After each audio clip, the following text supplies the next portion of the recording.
hii ni serikali ambayo ni serikali ya kutenga.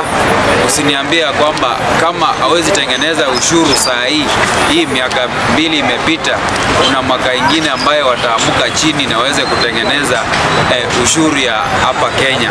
Nataka kusema hivi, Badi, wewe ulichukuliwa kama mwanasiasa, ukaingia hapo kama mwanasiasa kwa hiyo ministry, na hiyo mambo naongelea kwamba mwaka ujao uchumi itakuwa imeshuka, hiyo ni propaganda. Nataka kuambia kwamba kumbuka kwamba kuna wananchi wanaumia huko chini, kumbuka kwamba kuna wananchi wanateseka, na wewe kama uko hapo mbele unataka kudanganya wananchi, umeanza kutenga.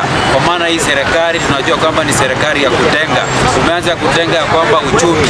Tangu lini ukaanza kutenga uchumi? Unaanza kusema kwamba uchumi kufikia mwaka ujao. Wewe unajua nini katika hii serikali kwamba uchumi mwaka ujao itashuka chini?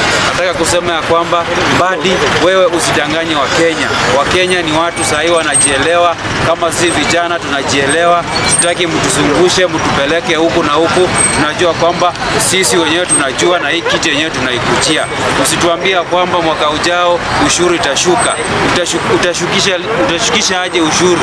Na kwamba hii miaka 2 umepewa, umeshindwa. Hakuna kitu yote umefanya, hakuna kitu yote bado ni mambo mnatenga. Nyinyi endeleeni kutenga. Hii ni serikali ya uongo. Sisi tunajua kwamba uchumi inaendelea kufinyilia mwananchi, inaenda kukandamiza mwananchi, na kuanzia saa hii Badi hata afaa ujiuzulu, kwa maana uchumi ijaipanda katika hii Kenya venye wewe umeshikilia hii kiti.